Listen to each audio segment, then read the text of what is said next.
Hi, this is Jim and welcome back to my YouTube channel. At ito na nga, gagawa ko na ng movie review. Ang kapapanood ko lang na Hello Love Again 1 hour ago. Grabe. Sobrang saya ko napanood ko to at super sulit po talaga ng bayad. Grabe. At yun nga, itong movie review na to ay no spoilers tayo. As much as I would love to kwento lahat, pero hindi. No spoilers tayo para mag-top grosser yung movie. So, dito nga sa movie na to ay masasagot kung bakit nasa Canada si Ethan, kung bakit parang stranger si Ethan at saka si Joy do sa cafe. Hindi siya pinapansin ni Joy. Parang napaka-dry ni Joy doon. Tapos dito rin masasagot kung bakit nag-break si Ethan at saka si Joy. At lastly, ay kung sila ba yung endgame, no?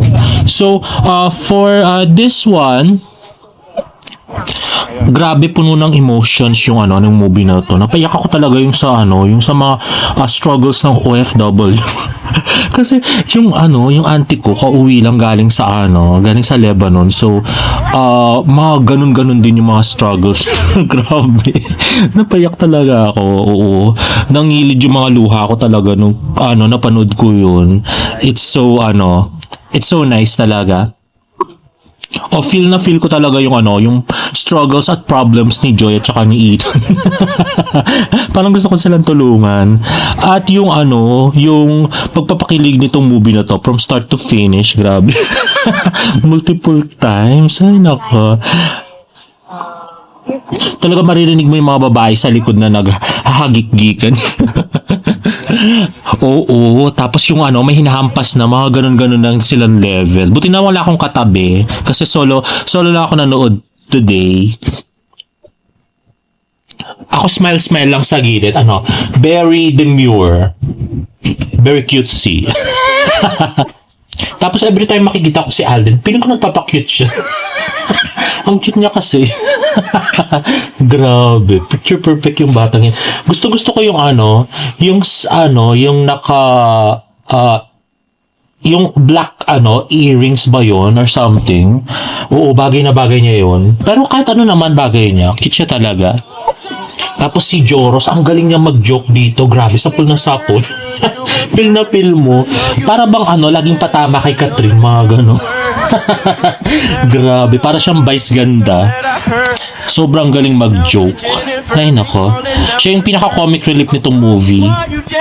At hindi lang once, multiple times siya talaga nakapag-joke na talagang tumatatak at nakinikilig talaga yung mga audience. Grabe. And then we have Miss Catherine Bernardo. Sobrang nag-improve yung acting niya.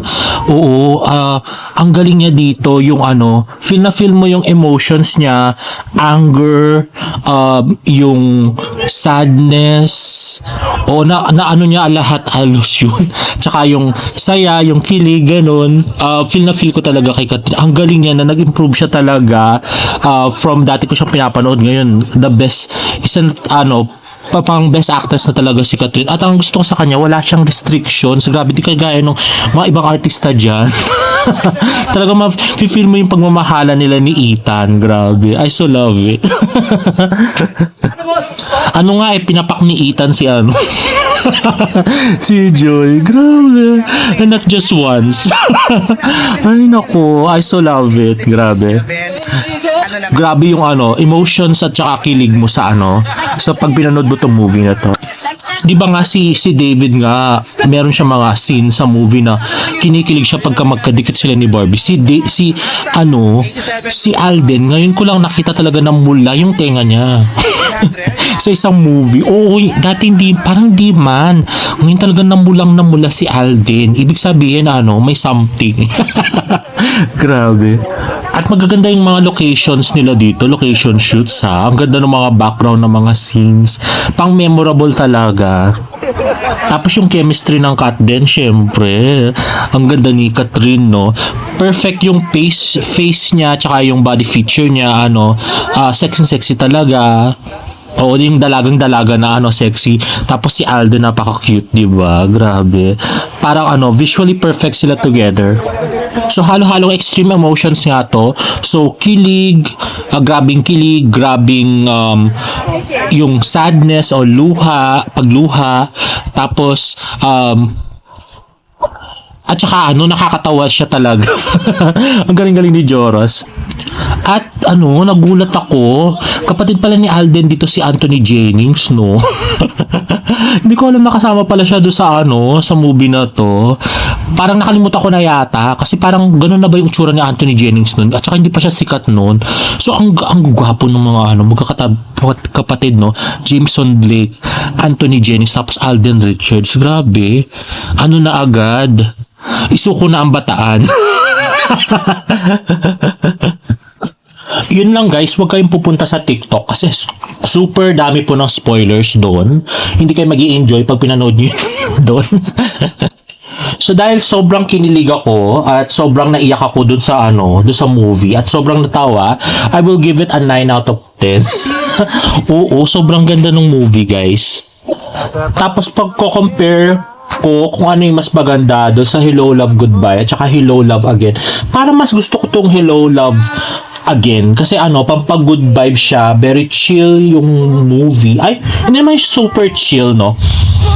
Yun nga, naiyak ako, diba? Tsaka natawa. So, magandang pampag-good vibes yung movie talaga. Pampaalis ng stress para malimutan natin mga problema natin sa buhay once in a while habang pinapanood yung movie. And this is a perfect date night movie sa mga magjowa. Kikiligin kayo talaga. Grabe.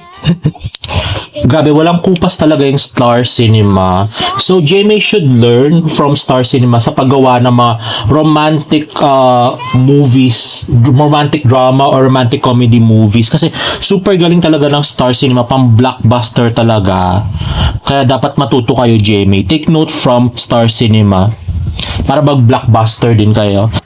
So, tip nga guys, after ng post-credits, wag muna kayong aalis, no? Kahit na makapakita na lahat yung post-credits, yung mga director, chena, yung mga production staff, wag kayong aalis kasi may konting video pa, no, na nakakakilig.